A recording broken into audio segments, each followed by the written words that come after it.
कामना है कि जलते दिए बुझे नहीं, जलते दिए बुझे नहीं, बुझते दिए जलाओ तुम, प्रेम की ज्योति कम ना हो, गाओ ये गीत गाओ तुम। हम सब आज यहाँ पर प्रयास करेंगे कि पर्यावरण दिवस को अपनी वो कविताएं समर्पित कर पाए जिनकी आज हमारे समाज को जागरूक करने के लिए आवश्यकता है। वो जीना क्या जीना जिसमें जीने का अरमान नहीं, वो जीना क्या जीना जिसमें जीने का अरमान नहीं, अरमान नहीं अरमान की जिसमें तड़प नहीं, तूफान नहीं, तूफान नहीं तूफान की जिसकी ठोकर में निर्माण नहीं, निर्माण नहीं निर्माण जो फूके पत्थर में भी प्राण नहीं। और कवि अपनी रचनाओं के माध्यम से पत्थर में भी प्राण फूंक देते हैं। ये अभी इसी मंच पर हम सब रूबरू होंगे इस बात से। सबसे पहले बिना किसी भूमिका के मैं आवाज देना चाहती हूँ श्रीमती सुमित्रा अधिकारी जी को कि वो आए और आज विषय पर्यावरण दिवस पर अपनी काव्य अभिव्यक्ति दें। सुमित्रा अधिकारी जी, तालियों के साथ स्वागत कीजिए। धन्यवाद मैम। इस मंच में उपस्थित सभी कवियों को मेरा नमस्कार। अपनी विश्व पर्यावरण दिवस पर मेरी जो ये कविता है ये मेरा अपना अनुभव है।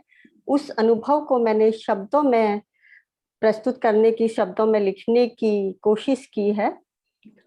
मैंने उस पहाड़ को मरते देखा है। आगे कविता है, हिम से सागर तक का सफर। असल में मैं पहाड़ों से बिलोंग करती हूँ लेकिन अभी मुंबई में हूँ।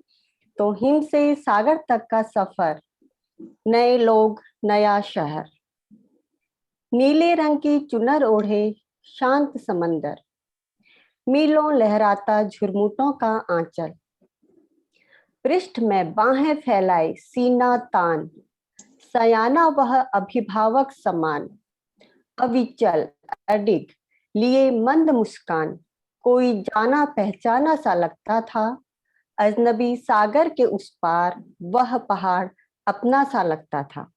जब मैं पहाड़ों से मुंबई आई तो मुझे, जहां पर मैं रहती हूँ, समुद्र के दूसरे तरफ मुझे पहाड़ दिखाई देता था, तो जो मुझे अपना सा लगता था।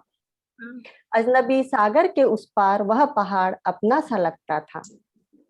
जिंदगी की दौड़ में, आगे निकलने की होड़ में, मानव मन की तृष्णा जगी, गिद्ध दृष्टि इस पार लगी। बना विकास का लेखा जोखा, कंक्रीट के ढांचों का खाका, रंगीन सपनों के नजारे, होटल रेस्तरां मधुशाले, चारों पहर जागता शहर, हर पल बस भागता शहर। चाहत सफेद पोशों की, सत्ता लोलुप मदहोशों की, रिबन काटने की लालसा, सुर्खियों की अभिलाषा, गोदता खोदता धरती पर कर प्रहार, कंक्रीटों के जंगल बसाने, जंगलों का कर संहार। इसी क्रम में एक दिन उसकी भी बारी आई, उस पहाड़ की भी बारी आई विकास के नाम पर। इसी क्रम में एक दिन उसकी भी बारी आई, दानवों की फौज उसके सीने पर चढ़ाई।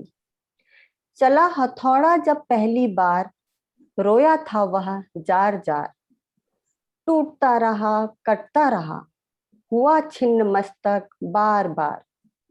दर्द से तड़प उठता वह उन सुनसान रातों में, दर्द से तड़प उठता वह उन सुनसान रातों में, उठती चीखें दब जाती मशीनी अट्ठासों में। जर्रा जर्रा उसका मैंने यूं बिखरते देखा है, उस पहाड़ को पल पल मैंने कब से मरते देखा है।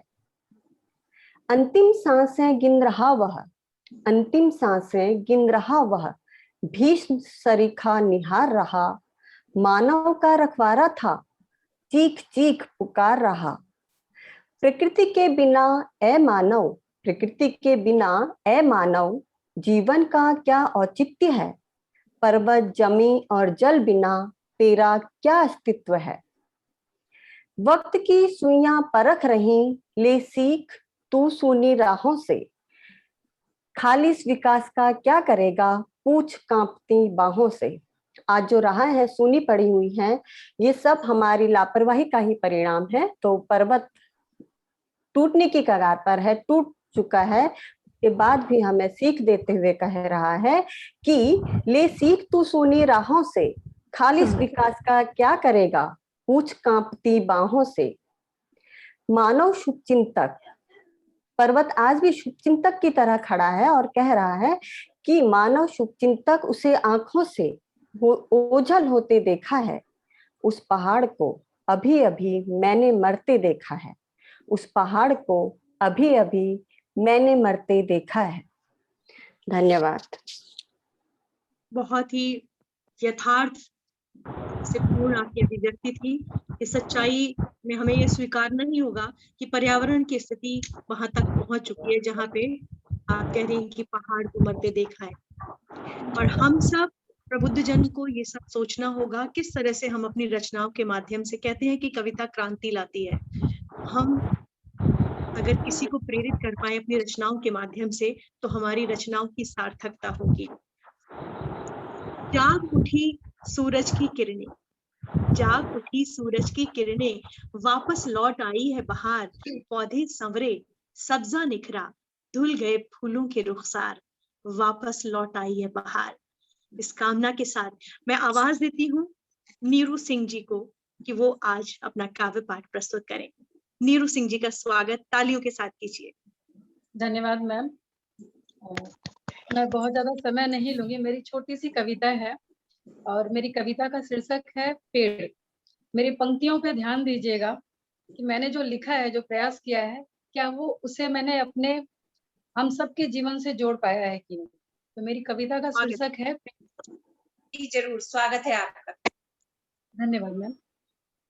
है बसेरा कितनों का, है सहारा सबों का, है वरदान परमात्मा का, है बड़ा दानी इस दुनिया का, है जीवन उससे संसार का, है बनता सहारा अंतिम यात्रा का, है साज सजावट उससे ही घर का, है साज सजावट उससे ही घर का, है आता अंग अंग काम उसका, पेड़ की पत्तियां हो, डाली हो या लकड़ी, है अंग अंग आता काम उसका, है न मांगता वो बदले में कुछ, है न मांगता वो कुछ बदले का, है आश्रित उस पे जीव जंतु जगत का।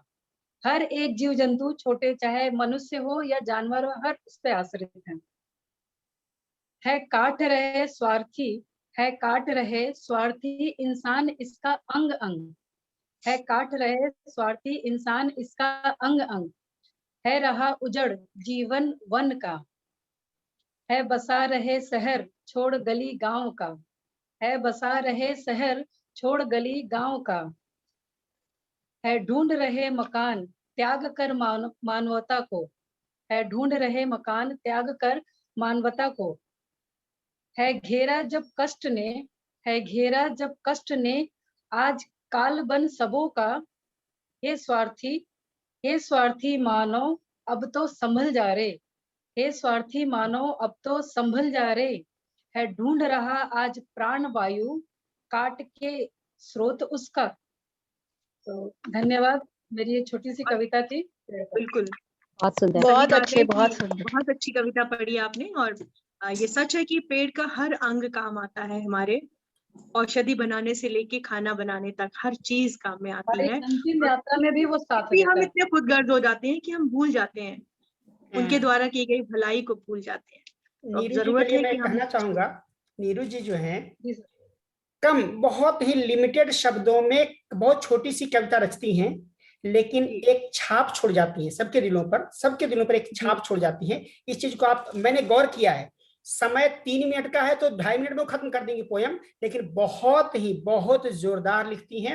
इसलिए नीरू जी के लिए तो भाई तालियां बनती हैं। बिल्कुल सही, बिल्कुल सही। बस मैं सीख रही हूँ। धन्यवाद सर, आप सभी का धन्यवाद। नीरू जी, हम सब सीख रहे हैं एक दूसरे से, और ये मंच हमको एक माध्यम बन गया है जिसमें हम एक दूसरे को सुन सकते हैं, एक दूसरे के विचारों से अवगत हो सकते हैं। बहुत बहुत बधाई एक अच्छी रचना के लिए, सार्थक रचना के लिए। धन्यवाद। आज धरती ने निखार पाया है, आज धरती ने निखार पाया है, हर कली ने श्रृंगार पाया है। हम तो कायल हो गए बस आपके, कविता के रूप में कुदरत के प्रति आपका प्यार पाया है। नीरू जी, आपके लिए ये पंक्तियां। बहुत सुंदर। और अब बहुत सुंदर। धन्यवाद मैम, दिल से धन्यवाद मैम। कार्यक्रम को आगे बढ़ाते हैं और मुझे एक शेर याद आ रहा है कि गर्दाब में हम बसत खुशी जीते हैं, गर्दाब में हम बसत खुशी जाते हैं, ये झूम के मरते हैं कि जी जाते हैं। तुम वो हो समंदर जिन्हें पी जाता है, हम वो हैं समंदर को जो पी जाते हैं। इन पंक्तियों के साथ मैं आवाज देना चाह रही हूँ सीमा शर्मा जी को, जो हमारे बीच में मौजूद है। सीमा जी अपना काव्य पाठ प्रस्तुत करें। धन्यवाद। मेरी भी कविता प्रकृति से संबंधित ही है, क्योंकि टॉपिक है मेरी कविता का नाम है प्रकृति की व्यथा, कि वो क्या बोलना चाह रही है हम सबसे। पर्यावरण पर आइए। मेरी आवाज आ रही है आप लोगों को? हाँ, बिल्कुल अच्छी आ रही है। ओके, धन्यवाद। पर्यावरण दिवस पर